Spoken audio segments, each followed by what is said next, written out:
tema de dermatitis del pañal. Vamos a ver dermatitis atópica, que es muy frecuente en la práctica.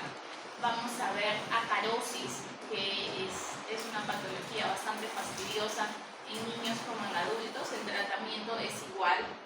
Vamos a ver las infecciones en la piel, como celulitis y otras patologías asociadas. Empezamos con dermatitis del pañal. En dermatitis del pañal es llamado también escaladura, ¿ya? La dermatitis del pañal es una de las primeras manifestaciones de la marcha atópica. Cuando hablamos de marcha atópica, hablamos de un paciente que es alérgico, que tiene asma, que tiene rinitis, que tiene dermatitis atópica. Pero precedentemente puede haber tenido dermatitis del pañal en forma frecuente. Ahora, la dermatitis del pañal también puede ser confundido como un diagnóstico de lesiones en piel que esté anticipando que sea alérgico a la proteína de la leche de la vaca. Entonces también puede entrar dentro del diagnóstico del APLB, que es un tema gastroenterológico. Entonces, dermatitis del pañal, como su nombre lo dice, es una lesión localizada en zona del pañal, ¿ya? Hace 2 años pusimos un caso clínico que era localizado en zona del pañal y pusieron como alternativas dermatitis del pañal, dermatitis atópica, y algunos cayeron con dermatitis atópica. Entonces es localizado exclusivamente en la zona del pañal. Yo leo lesiones porque las lesiones son muy parecidas, sino que el componente de la dermatitis atópica tiene ya un componente genético crónico. Este es un componente un poco más agudo, pero la lesión elemental es casi igual. Tiene lesión eritematosa que puede generar prurito y tiene una piel seca. Sin embargo, si yo leo que dice zona perianal, entonces significa que estoy hablando de dermatitis del pañal. Las causas son multifactoriales, existen múltiples, pero está caracterizado porque existe una inflamación en la área donde está el pañal. Constituyen la primera causa de consulta en los lactantes menores y tiene una prevalencia que oscila entre el 40 al 50%. Eso quiere decir que la gran mayoría de lactantes ha sufrido un episodio de dermatitis del pañal. Hay un pico máximo de aproximadamente entre los 6 meses y los 12 meses. ¿Por qué se da el pico máximo a esta edad? Porque esta edad es donde empiezan los episodios de diarrea y empiezan los episodios que de repente la mamá, como ya no está tan chiquito, puede dejarle el pañal más horas, ¿no? Y puede hacer que haya una sobrecarga pues, del pH tanto de la orina como de las heces, y ahí hay una transgresión de la barrera cutánea. En la patogénesis existen diferentes factores o elementos. El exceso de humedad en esta área está condicionado al efecto oclusivo del pañal, que genera un aumento en el coeficiente de fricción. Hay una alteración en el pH del cutáneo y da como resultado una disrupción, como les menciono, en la barrera cutánea. Hay una modificación del pH, las enzimas fecales son las que aumentan el incremento del daño de la piel, y la barrera dañada localmente es susceptible a una variedad de daños biológicos, químicos, físicos que pueden causar o agravar. Entre estos se incluye el ataque de la piel con las enzimas fecales y otros irritantes como la orina. Entonces, cabe entender que un paciente que tiene diarrea está más predispuesto a tener dermatitis del pañal. ¿Cuáles son los factores que lo pueden ocasionar? La diarrea, que puede ocasionar una irritación continua local. El uso de antibióticos de amplio espectro también puede incrementar el riesgo de que las deposiciones, por ejemplo, puedan ser líquidas. ¿Qué antibiótico conocen que puede ocasionar deposiciones líquidas?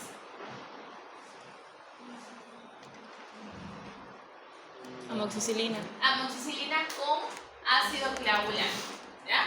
No la amoxicilina sola de per se, sino la amoxicilina con ácido clavulánico que viene en el estado en forma de su jarabe. 250 miligramos en 5 mililitros, esa es la que puede ocasionar deposiciones líquidas. Y el uso de la fórmula también se debe a que pueda ocasionar un aumento de casos de dermatitis del pañal. ¿Y cómo voy a ver las lesiones en la piel? Voy a ver un eritema confluente con pápulas pequeñas eritematosas, puede haber descamación en las áreas convexas que están en contacto directo, puede haber edema y se evalúa en la zona exclusiva del pañal. Nuevamente, dermatitis del pañal, parece curioso, pero se está en la zona del pañal. No se complica mucho si hay una pregunta porque es exclusivo de la zona del pañal. Se encuentra en el abdomen inferior, en los genitales, en las raíces de los muslos. Los pliegues están usualmente respetados porque no tienen un nexo directo con lo que es el pañal. Aquí vemos, por ejemplo, cómo describiríamos lesiones eritematosas, ¿no?, en piel seca que puede llegar a ser descamativas. Ahora, cuando yo las lesiones la veo un color rojo brillante, como vemos en la imagen siguiente, esa es la primera imagen del lado derecho es la lesión eritematosa. Pero si yo ya veo puntos mucho rojo brillante, eso significa que está contaminado por un hongo. Este hongo, que suele estar presente en complicaciones de dermatitis del pañal, se llama cándida. Entonces ya no recibe el nombre solo de dermatitis del pañal, sino también recibe el nombre de candidiasis, ¿ya? Entonces, ¿cómo yo voy a describir la lesión de cándida? Una lesión rojiza brillante. Eso es el término que se va a colocar para yo poder diagnosticar de candidiasis. Ahora, yo puedo hablar de forma leve, de forma moderada, de forma severa. Esto es teórico porque generalmente nosotros en la práctica vemos, no lo derivamos tanto como dermatitis leve, moderada o severa, solo diagnosticamos, pero nos permite quizás para validar el uso de más componentes en el tratamiento, como por ejemplo el uso de corticoides, que se usa una pequeña dosis por 3 días en el caso de que no haya mejoría. La leve es la que se caracteriza por pápulas eritematosas aisladas, la moderada es más extenso y la severa hay un eritema extenso con una apariencia un poco más brillante y puede generar incluso pápulas y nódulos. La candidiasis, como su nombre lo dice,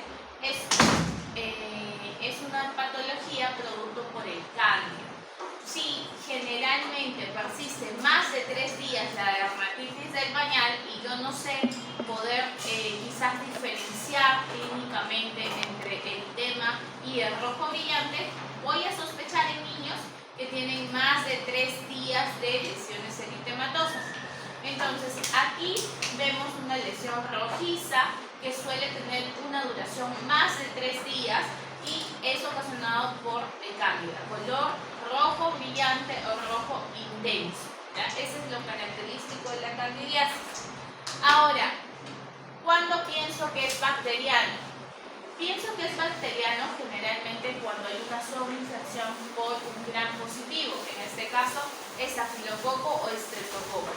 Se manifiesta como un infético secundario con pústulas frágiles, erosiones o costras mielicéticas. Ahí está lo característico, costras mielicéticas, ¿ya? Como vemos en la imagen, las costras mielicéticas son, como su nombre lo dice, miel, de color medio amarillo, medio de color de miel. Eso es lo característico para bacterias, ¿ya?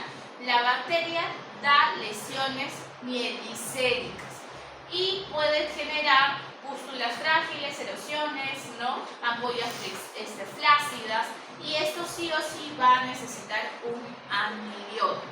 Entonces, repasando, dermatitis del pañal, lesiones eritematosas, candidiasis, lesiones brillantes, y bacterias, ¿qué es lo característico? Las costras mielicéticas, ¿ya? Entonces, el diagnóstico diferencial, si yo hablo de otras lesiones, puedo encontrar dermatitis seborreica. Su nombre lo dice, seborreico, viene del nombre de sebo. No es tan diferencial, ¿por qué? Porque suele salir en otros lugares que no es exclusivo del pañal, pero podría surgir que sea en la zona del pañal, pero no está solamente asociado a la zona del pañal. ¿Dónde creen que hay dermatitis seborreica? en el cabello, ¿no? A veces vemos personas, de repente alguno de ustedes ha visto a alguien aquí que está muy estresado en épocas de examen y está que se descapa, ¿no? O está todo rojo. En la zona del cabello, en la zona de las orejas. Eso se llama dermatitis seborreica, ¿ya? Incluso en los recién nacidos sale una costra láctea. La costra láctea es en la zona del cráneo que sale pues como una costra maligna. Eso no es infección, eso no necesita antibiótico. Simplemente sale en los primeros días asociado a la misma lesión del recién nacido, que lo único que es necesario es el baño diario y hacer que la mamá pues cuando lo bañe pues no le frote fuerte, sino que simplemente sobe de forma suave hasta que caiga esa costra láctea. No necesita antibiótico, no necesita medicamento, nada. Lo que sí por ahí se dice que se puede usar un jabón Cinder con Y significa sin detergente, ¿ya? Que eso lo vamos a ver cuáles son los famosos jabones Cinder. Entonces, dermatitis seborreica no es un lugar localizado en la zona del pañal, puede haber sí, pero está asociado a lesiones con forma, como su nombre lo dice, sebo, y suele ocasionar en las zonas de cráneo o de las orejas. La dermatitis atópica, que es el diagnóstico diferencial por las lesiones eritematosas que tienen un componente crónico y que es la clase que se decide. La dermatitis alérgica por pañal, es decir, que sea exclusivo a que ese pañal le esté ocasionando las lesiones. Es indistinguible clínicamente de la dermatitis del pañal. Psoriasis es una enfermedad más crónica que no está asociada exclusivamente a la zona del pañal. Escabiosis, que son pápulas que no son exclusivas de la zona del pañal, pero tienen la característica de generar prurito intenso. Escabiosis, llamada también acarosis, llamada también sarna. Histiocytosis, sífilis son patologías poco frecuentes, ¿no? Patologías que pueden generar incluso colores café amarillo, color rojo naranja, y en sífilis pues ya hay desde el nacimiento por un problema infeccioso vertical, ¿no? De la mamá hacia el recién nacido.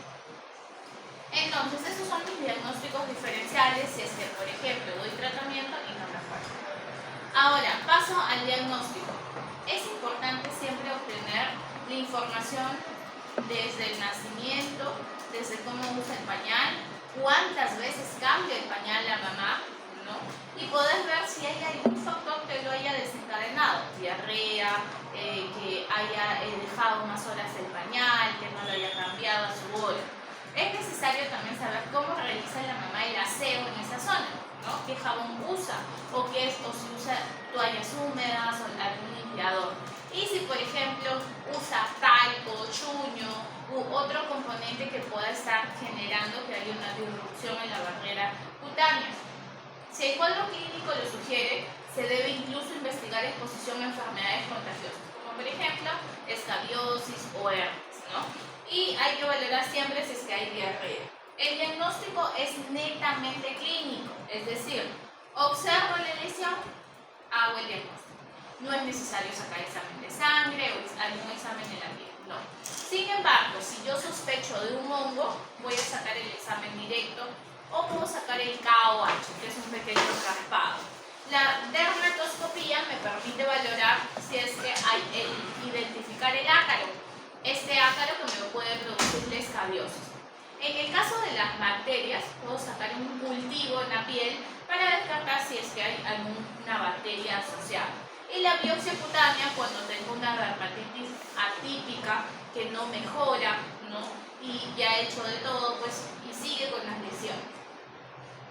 El manejo viene desde el pañal.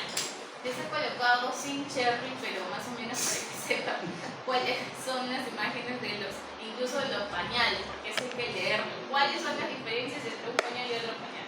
Primero, el cambio frecuente. Revisa su orina, su deposición, cambia. ¿Cuántos pañales aproximadamente se gasta un recién nacido? Entre 6 a 8 pañales más o menos. Yo vi sus caras desconvencidos que ya no quieren ser mamás. 6 a 8 pañales aproximadamente se cambian en el día. y no hay que dejar tantas horas, ¿ya?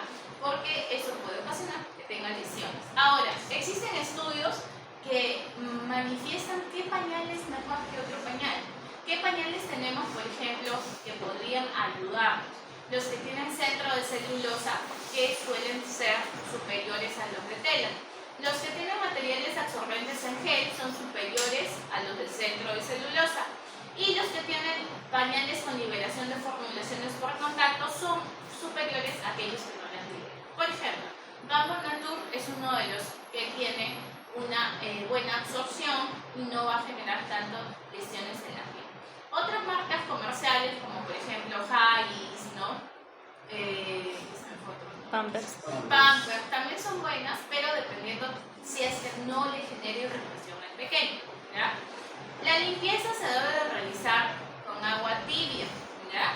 Y se le coloca un jabón que tenga un pH fisiológico. ¿Qué jabón? El más barato, tengo el jabón de glicerina.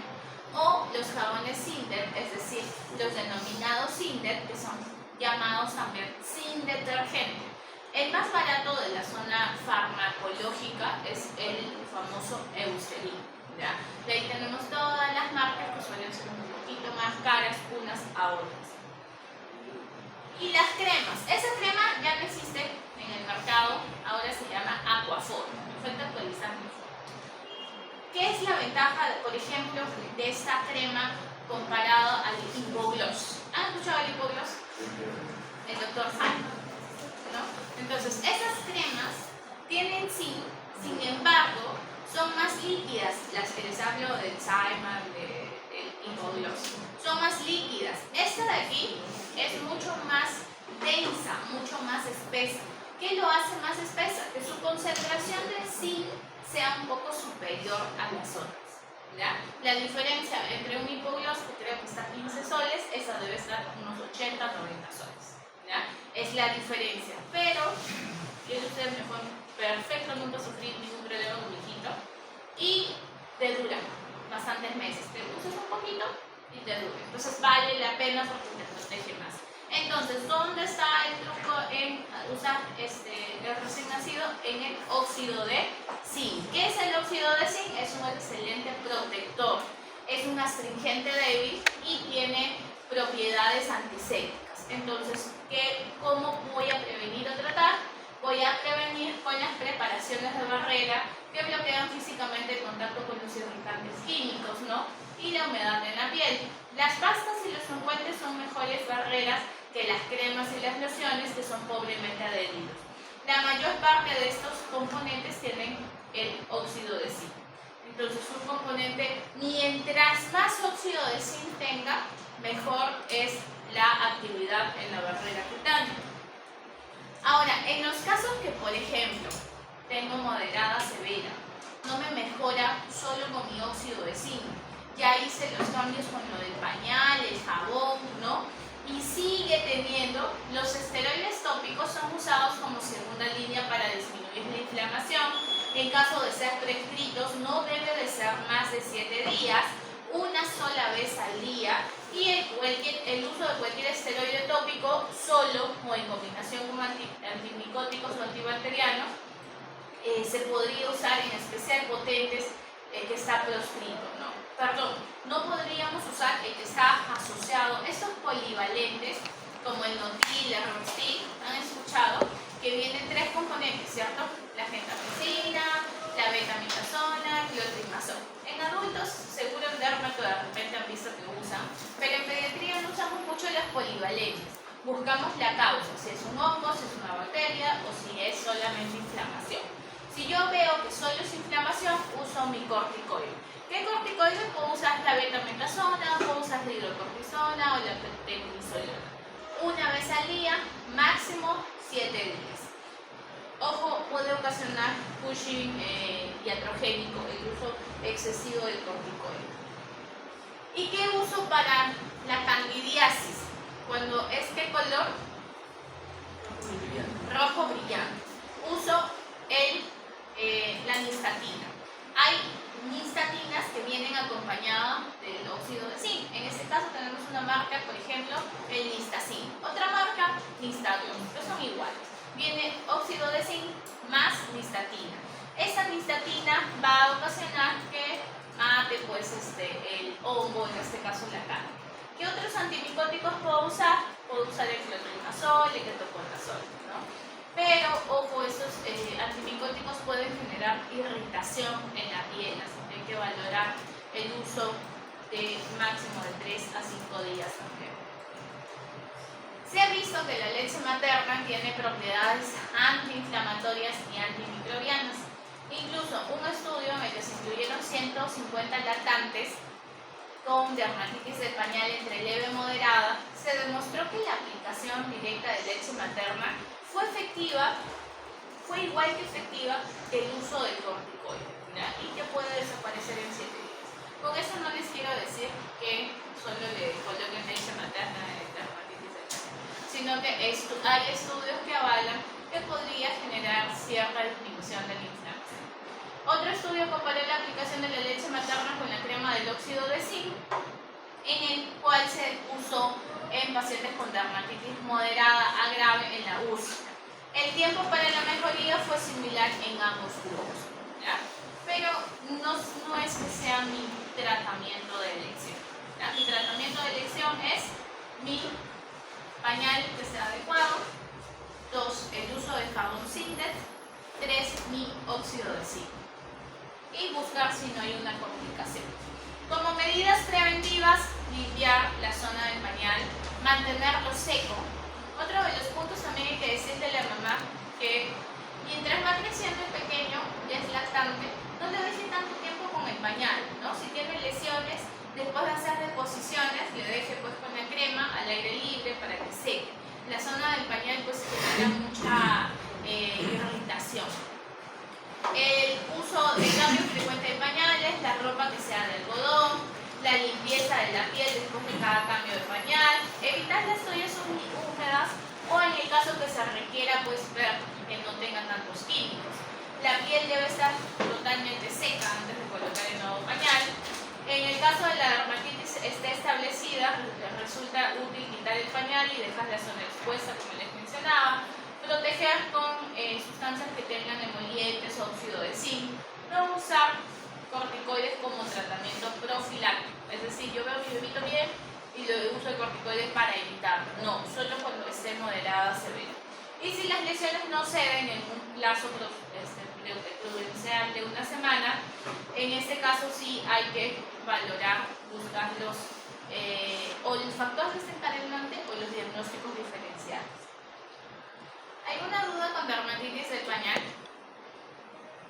Es exclusivo de la zona del pañal, no pañal del cuello, en el cráneo, no, exclusivo de la zona del pañal. El segundo tema es dermatitis atópica. Dermatitis atópica es un tema un poco complejo en la práctica. ¿Por qué? Porque las mamás vienen con sus lesiones, con sus hijitos con lesiones y vuelven a venir a la consulta. Después de una semana, 2 semanas. Las mamás a veces están tan angustiadas que dicen, ya no sé qué hacer. Han ido hasta el dermatólogo pediátrico y siguen con las lesiones. Son bastante molestosas, como vemos son lesiones eritematosas. Es un eczema de tipo endógeno que tiene un fuerte componente familiar. El 80% se da entre concordancia en gemelos. El 80% de 2 hijos atópicos va a ser atópico. Es decir, si tú te unes a tu pareja que tiene alergia, un 80% de posibilidad de que tus hijos vayan a tener alergia. La atopía es la configuración genética, acuérdense, la marcha atópica, dermatitis atópica, rinitis alérgica y asma, que puede estar antecedida ¿de qué? De dermatitis del pañal. Incluso también se habla de la conjuntivitis alérgica. A eso se le llama la marcha atópica, ¿ya? Donde hay aumento de liberación de mastocitos, de eosinófilos, aumento de la inmunoglobulina E. Es una manifestación cutánea de la atopía.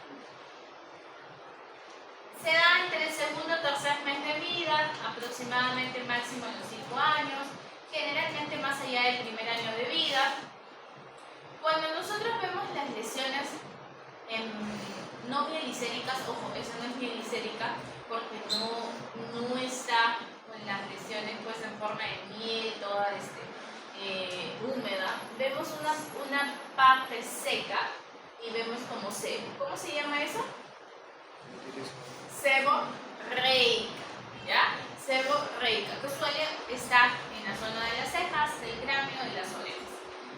Eso lo antecede. O sea, el paciente que tiene dermatitis atópica puede tener antes incluso dermatitis seborreica. Es un curso crónico en brotes, o sea, va a tener, va a dejar, va a tener, va a dejar. Va a tener varias veces. Y puede remitirse en un 60% y un 40% puede persistir hasta la vida adulta. ¿Cuál es la fisiopatología? Hay una alteración en la barrera cutánea, hay problemas en los adipocitos y la cerámica que recubre la piel, hay problemas en la filagrina y por ende la piel suele estar débil. Hay una alteración también en el sistema inmunológico, hay aumento de la producción de la inmunoglobulina E, aumento de la alteración del TH2 y las células de Langerhans, ¿no? Que son las células presentadoras de antígeno. ¿Cómo hago el diagnóstico? Yo debo de sospechar en un paciente pues, que tiene lesiones en la piel persistente y que aparece y se va. Las manifestaciones clínicas constituyen la base del diagnóstico ya que no existe algún cambio microscópico o un examen netamente de laboratorio para poder decirme esto es dermatitis del pañal. Pero sí existen criterios. Esos criterios sí es necesario que los lean y los aprendan. Los criterios se llaman de Hanifin y Raj, que incluye criterios mayores e incluye criterios menores. Para que yo pueda dar el diagnóstico, tiene que tener 3 o más criterios mayores y tiene que tener 3 o más criterios menores. En criterios mayores hay una historia familiar de atopía, o sea, mamá o papá ha tenido atopía. 2, hay prurito, o sea, cierta picazón, pero no es una picazón excesiva. Hay carácter crónico, o sea, va y viene. Hay morfología y distribución características, como por ejemplo, liqueidificación en flexuras, en adultos, afectación en la cara y superficies de extensión en niños, combinación de estos patrones en niños y en adultos. Y los criterios menores, cerosis, ictiosis, reactividad cutánea a los test cutáneos, elevación de la inmunoglobulina E, edad precoz de comienzo, tendencia a infecciones cutáneas, tendencia a dermatitis, eczema en el pezón, queilitis, conjuntivitis recidivante, el pliegue infraorbitario que se llama el pliegue de Denny-Morgan, que a veces pues cuando vemos en adultos vemos ese pliegue y decimos esta persona puede ser alérgica. Queratocono, catarata, pitiriasis alba, que son las lesiones medias blanquecinas que ocurren en algunos niños, ¿no? Y que se suele ver más en verano. Prurito provocado por la sudoración, pliegues en la parte anterior del cuello. Miren estas lesiones que es dermaglofismo, en el cual pues tú presionas y genera el aclaramiento, ¿no? Intolerancia a algunos alimentos, ¿no? Y la evolución influenciada ya sea por factores ambientales o emocionales. ¿Cuál es el tratamiento? Minimizar los síntomas. No se va a curar, pero tengo que disminuir la sintomatología. El tratamiento viene asociado a la higiene. La higiene con componentes de limpieza, los famosos Simplex.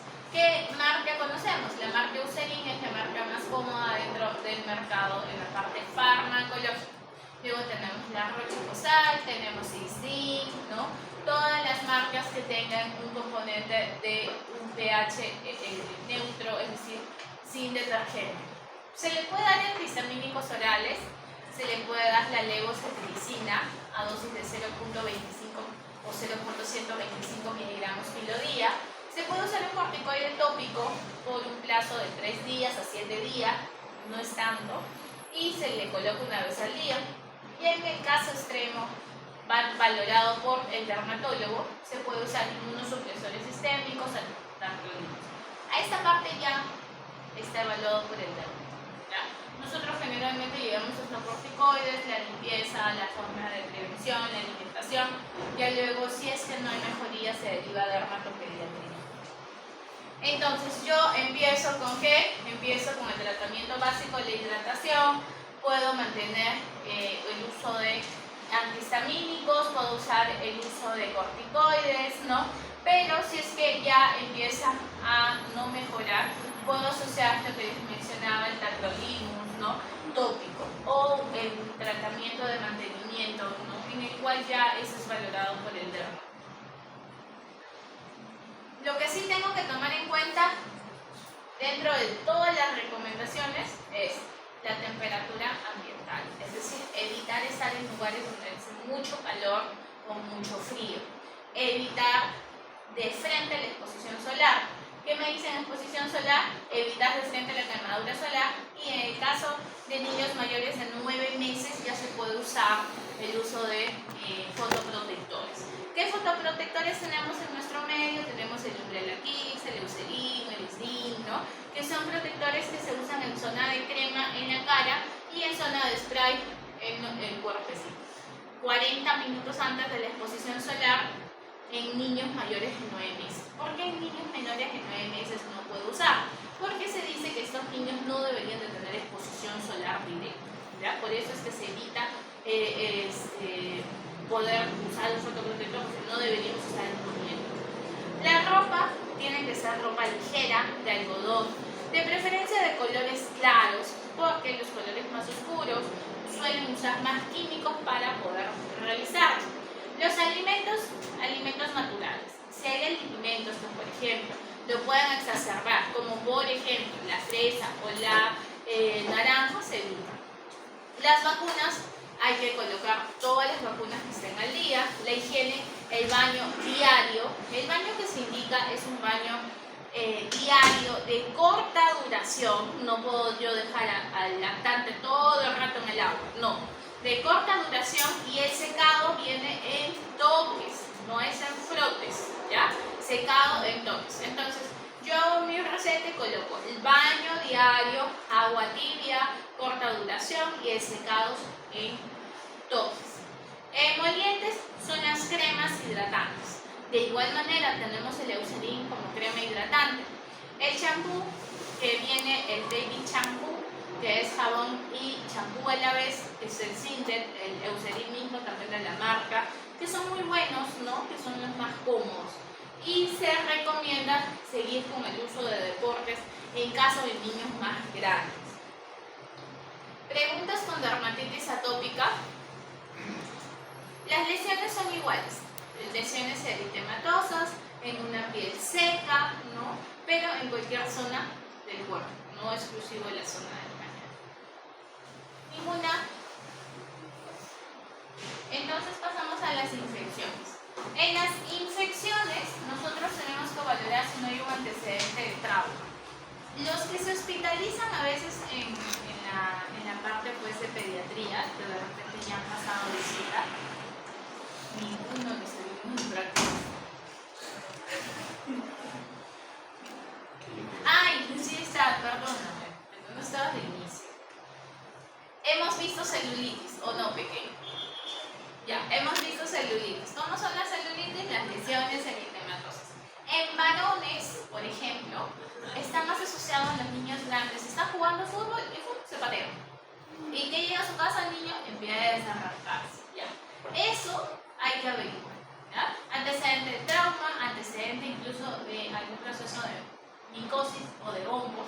Si no ha presentado una herida, picadura, ¿no? Si ha presentado alguna úlcera, o si hay consumo incluso en niños más grandes de drogas endovenosas.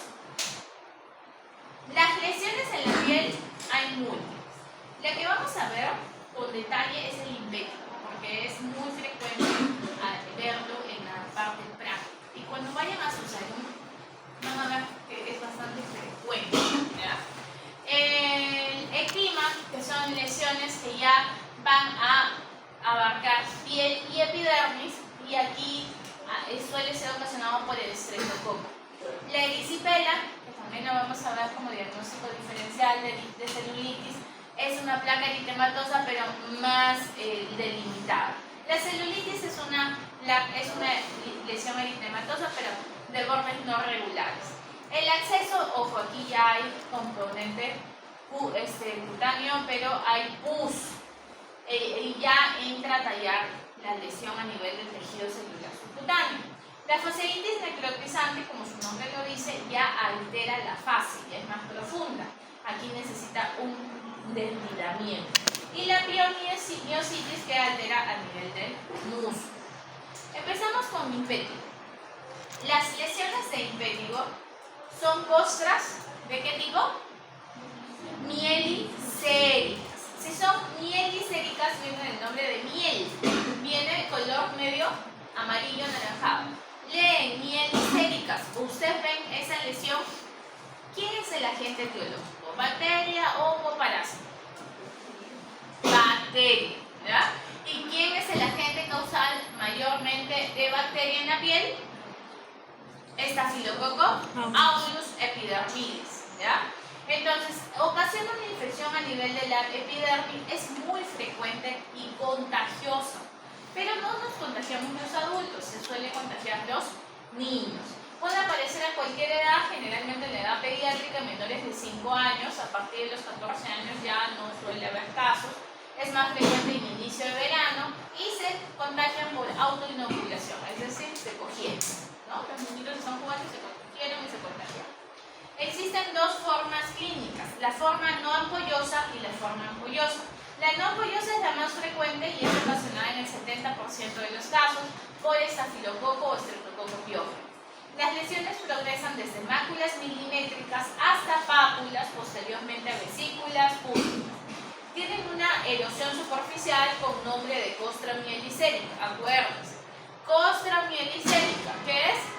Impétigo, ¿ya? En la zona del triángulo nasogeniano es la más frecuente, ¿ya? Yo tengo que acordarme porque posiblemente yo les tome en caso clínico y no vayan a estar confundiéndose uno con el otro. Las lesiones se suelen distribuir mayoritariamente en la boca y en la nariz. Puede haber también en tronco, en periné, en axila, ¿no? Ocasiona prurito y no cursa con síntomas sistémicos.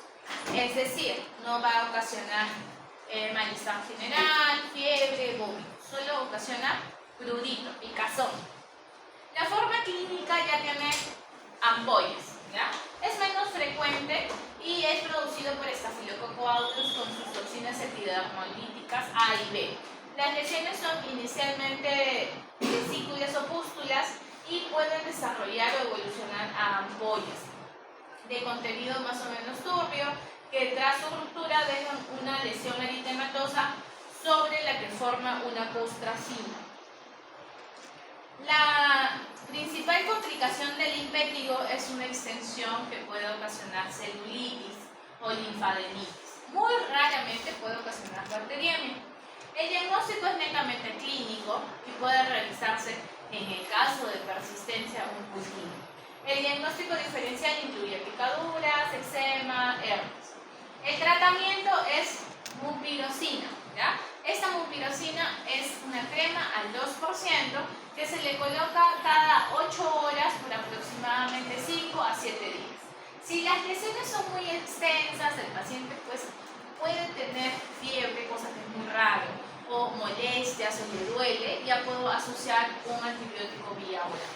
En este caso, doy cefalosporina de primera generación como la cefalecina a dosis de 50 miligramos kilo día o puedo usar la dicloxacilina a 50 miligramos kilo día. El ectima o la ectima es una infección cutánea ulcerativa que va a tener lesión en la parte de la epidermis y de la dermis. No es tan frecuente verlo en la edad pediátrica, suele ocasionarse en la zona de miembros inferiores y aquí el tratamiento se puede iniciar como un impétigo no ampolloso y luego se sobreinfecta, generando una úlcera como vemos en la imagen.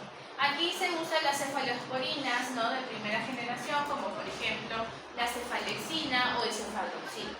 ¿Cuántos días? 7 a 10 días.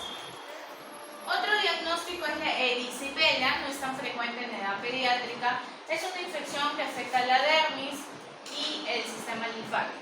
Está causado por Streptococcus pyogenes, ¿no?, del grupo B o C.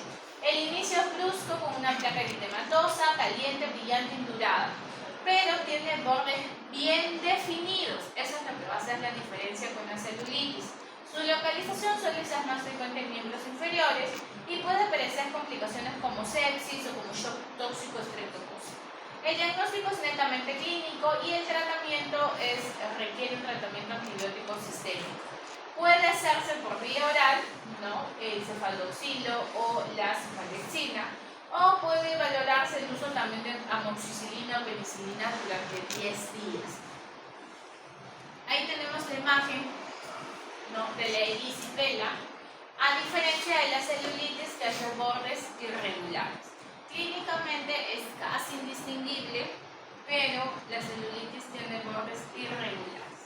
Celulitis es muy frecuente, es causa de hospitalización en edad pediátrica y es ocasionado por el Staphylococcus aureus o el Piojere.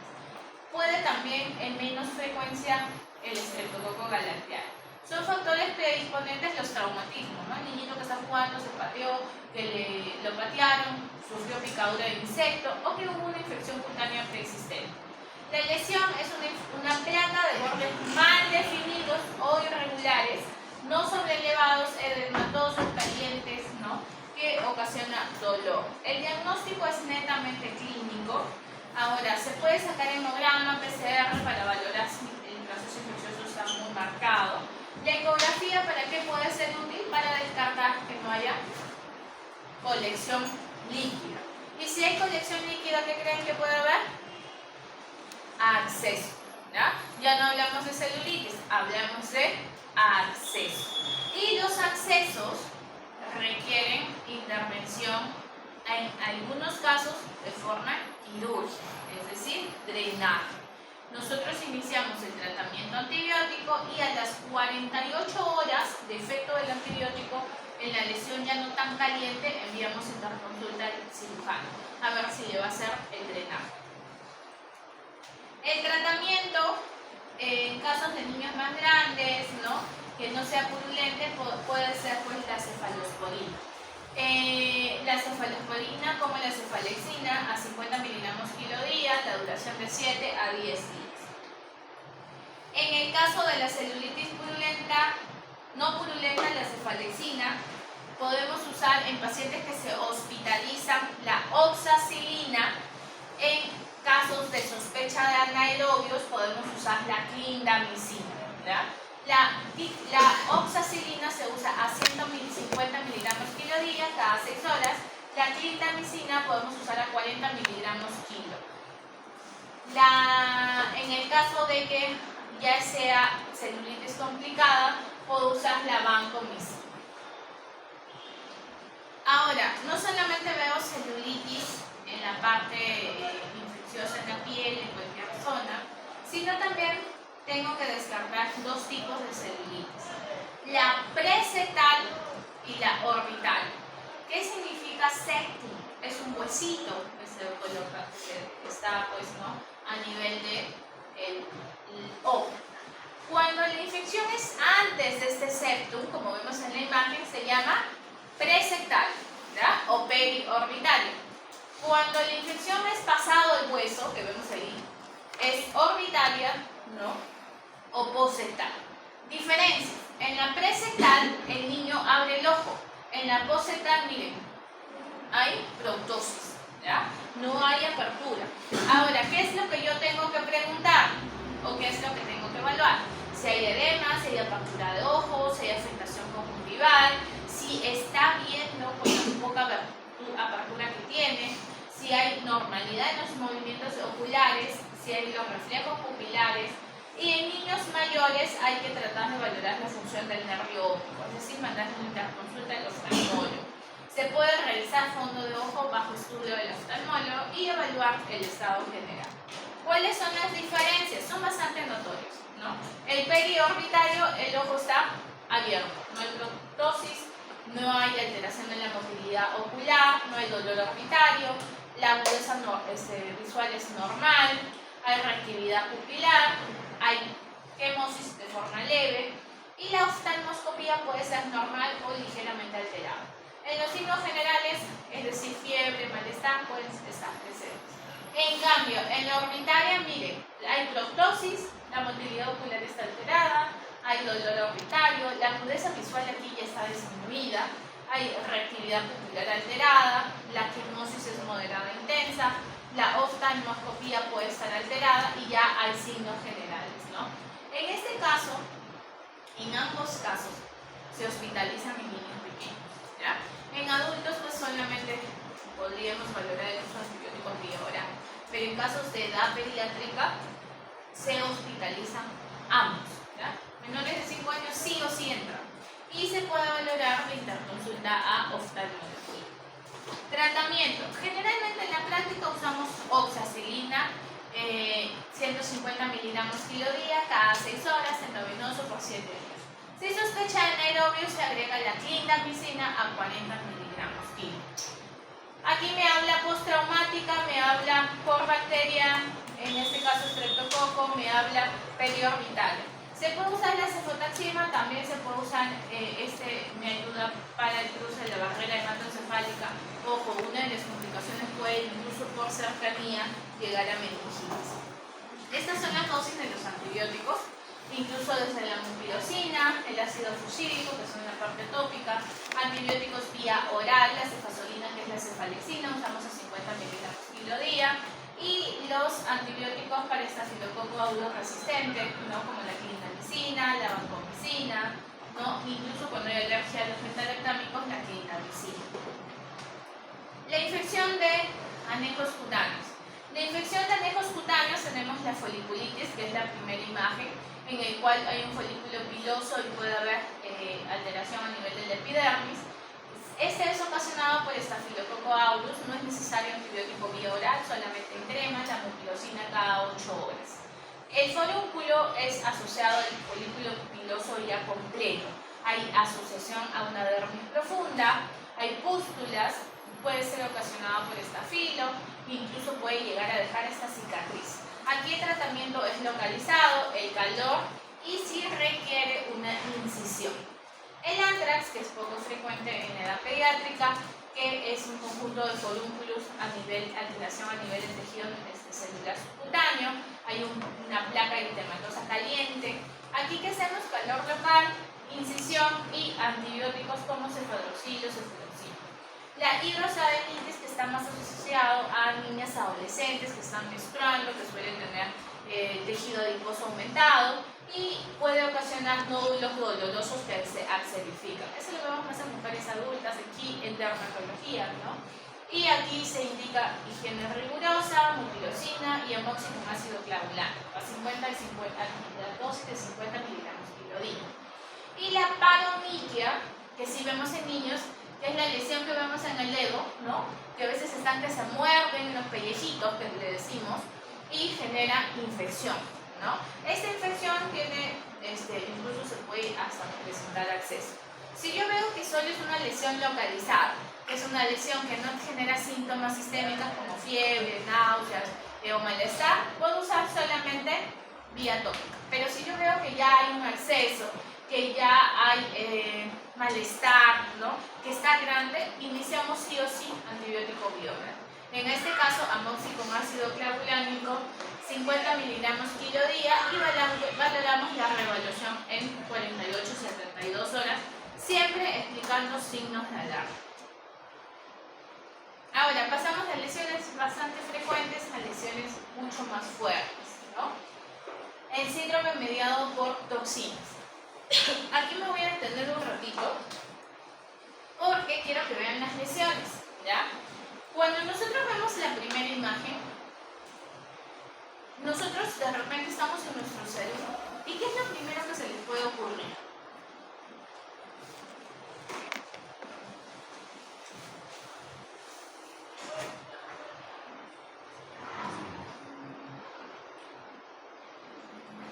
Ven un niño así. ¿Qué creen? Quemadura. Ya, quema, vomita. Ah, el segundo. No, la primera.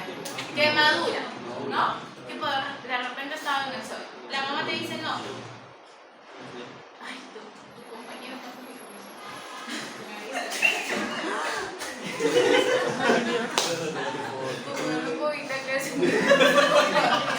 me distrae mucho. Ya. ¿Qué puedo pensar? pero casi traído. Quemadura. Ya, pero la mamá te dice, no ha sufrido quemadura. Urticaria. ¿Ya? A mí me han llegado pacientes en la emergencia que han sido tratados por urticaria. ¿Ya? ¿Y qué les ha puesto el MG, el médico general? Les ha puesto clorferidex en ampolla. La mamá se ha ido con su hijito porque ha bajado las lesiones. Ha llegado a su casa y al día siguiente ha venido con su hijo gritando y llorando. ¿Qué era? Síndrome de piel escaldada. Acuérdense, las urticarias generan pápulas, ¿ya? Ronchas o abones. Esto no genera ronchas o abones. Esto va a generar una piel encendida, ¿ya? Esto de aquí hay que diagnosticar con mucho cuidado porque, como ustedes saben, en la edad pediátrica, a veces con papá se le viene encima. Se hospitaliza sí o sí, ¿ya? Se hospitaliza sí o sí. El llamado síndrome de piel escaldada. ¿Por qué ocurre? El niño de repente estuvo con gripe, el niño está jugando en la tierra y hay una transgresión de la barrera cutánea, es decir, con los mocos está que cogen la tierra y la bacteria ingresa al cuerpo. Hay toxinas epidermiolíticas, ¿no? Que se suele haber una diseminación hematógena. Clínicamente el paciente va a lucir muy irritable. Ustedes van a ver un niño llorando, gritando. Tiene lesiones con un dolor bastante fuerte, eritema, incluso si tú ya estás en días más avanzados, presionas y hay ruptura de estas lesiones, eso se llama el Nikolsky positivo. El diagnóstico es netamente clínico y el tratamiento tiene que ser hospitalario, ¿ya? No puedo yo darle aquí, por ejemplo, dicloxacilina, cefalexina, no. ¿Cómo es la evolución? Empieza el niño encendido, ¿ya? No es que vaya a tener pápulas, sino simplemente encendido, como una quemadura. Luego, miren, ven las lesiones medias como costrosas, descamativas, ¿ya? Eso de ahí, incluso como piel encendida, eso se llama síndrome de piel escaldada. ¿Cuál es el tratamiento aquí? Endovenoso, ¿ya? La oxacilina y que se puede asociar a la clindamicina. El tratamiento también incluye baño diario con jabones zinc. Otra patología es el síndrome de shock tóxico. Esto es más asociado a mujeres adultas, que de repente lo han visto en dermatología. Ha habido un caso en el que se tomó en el DIR hace años, ¿no? En el cual era una mujer adolescente, creo que también en House o en una de las series también se ha visto estos casos. Mujer que estuvo antecedente usando los tampones, ¿no? Y que empieza a tener lesiones en piel descamativas, empieza a salirse la piel. Eso está asociado a las toxinas, ¿no? Hay un síndrome de multiorgánico, una falla por estafilococo o estreptococo. Es una instauración rápida, hay eritema, fiebre muy alta, hay hipotensión, ¿no? Es generalizado e incluso puede conllevar a la muerte del paciente. El diagnóstico, sacamos un hemograma, vamos a ver una leucocitosis marcada con desviación izquierda, se puede sacar un hemocultivo. El tratamiento, la oxacilina endovenosa. Niños mayores de 5 años y mujeres que menstruan con utilización de tampones como antecedente. Eso se llama el síndrome de shock tóxico, ¿ya? Y terminamos con la acarosis. La acarosis es ocasionada por un ectoparásito. ¿Cómo se llama? El Sarcoptes scabiei, ¿no? En el cual la transmisión suele ser con una persona que tenga contacto cercano, ¿no? De repente algún familiar que ha tenido. Cuando hay un niño con acarosis, hay un adulto atrás con acarosis que no hemos diagnosticado, ¿ya? O de repente le puso ropita que está usada, que no fue lavada, vinieron algún familiar, ¿no? Se caracteriza porque tiene una erupción papular eritematosa, pero el prurito que genera es intenso, ¿ya? Es un prurito muy intenso. Existen otras variantes clínicas como la sarna costrosa, sarna nodular, sarna ampollar. Eso no tiene mucho que ver porque no está tan asociado en la edad pediátrica. Aquí el tratamiento es la permetrina y luego la ivermectina vía oral. Miren las las lesiones. Las lesiones son incluso un poco parecidas a la dermatitis atópica, ¿ya? Pero aquí son más papulares. Es ocasionado por un ectoparásito. Tiene el famoso surco acarino, que si yo coloco el dermatoscopio voy a observar. ¿Qué es lo característico? Todas las lesiones en la piel, incluso con los exantemas, que vamos a ver la otra semana, ustedes tienen que buscar la historia clínica, la anamnesis. Puede ser que de inicio, ver la lesión, van a pensar, ay, esto es dermatitis atópica, esto es acarosis, esto es un exantema, esto es un mano, pie, boca. Se les puede confundir. ¿Por qué? Porque a todos nos ha pasado que de repente vemos y decimos, ¿qué es esto? Pero, ojo, siempre hay una historia detrás de lo que voy a evaluar. Por ejemplo, si yo veo una lesión en la piel y está asociado a fiebre y está asociado a congestión nasal, ¿qué pienso? Un exantema. El mano, pie, boca, la varicela, el sarampión, que lo vemos la otra semana. Pero, si no hay fiebre, yo tengo que buscar cuál es la causa. Yo busco a la mamá, si es un lactante, y voy a ver la mano y voy a ver esas lesiones. Esas lesiones es de una mamá. Entonces voy a ver los puntitos. Y la mamá te va a decir, me pica horrible esta zona.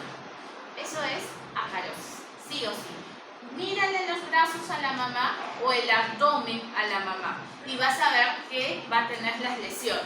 O te va a decir, ay, mi esposo está que se rasca mucho la piel. Eso es acarosis. En cambio, viene otro niño que te dice, ay, es un niño que le sale a cada rato, nadie tiene en la casa, no le pica mucho y tú ves son lesiones secas, ¿no? Que tiene brotes. Eso es dermatitis atópica. En cambio, las acarosis son muy molestosas, pican demasiado, por eso le generan prurito intenso. ¿Qué busco? Busco en la mamá el surco acarino. Ahora, el tratamiento. Yo he hecho cherry a todos los comerciales. La permetrina con nombre de Destolin.